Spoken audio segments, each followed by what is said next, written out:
One of the real strengths of working with shelves in Maya is that you can make your own custom one. When you're working in Maya and you're going through all these shelves, you're going to realize that you barely use any one of these. Maybe per shelf you use one of them once in a while, or maybe you use the majority of the modeling tools, but you also need like an Arnold button here as well. So what we can do is we can create our own custom shelf. By default, there already is a custom one, which is really useful. This is where we can just put our own things in it. So let's say now we want to put a lot of modeling tools in here. Now we haven't covered those yet, but just for sake of argument now, we're just going to be putting some in here. We're not going to be creating our final shelves or anything like that. In fact, my personal workflow is not to use shelves, but that's a purely personal preference. But just for sake of argument, let's create a custom shelf. So what we can do, we can go and create polygon primitives, and then we can just dock this guy here. Then we can control, shift, and click on the primitive we want. So if you want all of these guys over here, we can now just control, shift, click, and they will appear right here. And now if you want to add some modeling tools, edit mesh, and we can do here, and then we can just click on some modeling tools as well. And then we can just add them right here. If you want to add some display tools, we can do the same thing.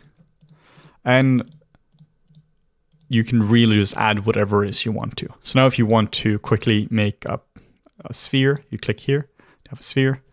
You want to have a box, you make a box. You want to do stuff to the box. You want to add a bevel here, you just click here. So it's really useful because now you can just click in on the shelf. Then you can click on the different tools you want, and it's all custom. Now, if you want to move this around as well, you can easily do that. If you middle mouse button drag, you can drag these left to right, and now you can just reorganize them. We'll modify some of the shelves as well a bit later on. There are some things there are some areas, like for instance with XGen, where we will modify the shelves a tiny bit, but just know that you can organize it the way you want, like this. You can also go under the poly modeling tools, or any one of them, and you can do the same thing here as well. There's nothing special about the custom shelf. It's literally just a regular shelf, which is completely empty. So you can just move this around to your heart's content.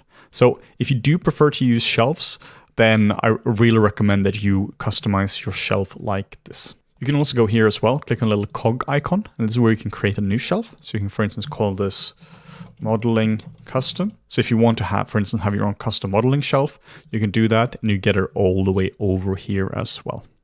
And now you can do the same thing. You can go to mesh, and you want to have your own tools here. You just control shift click on it like so.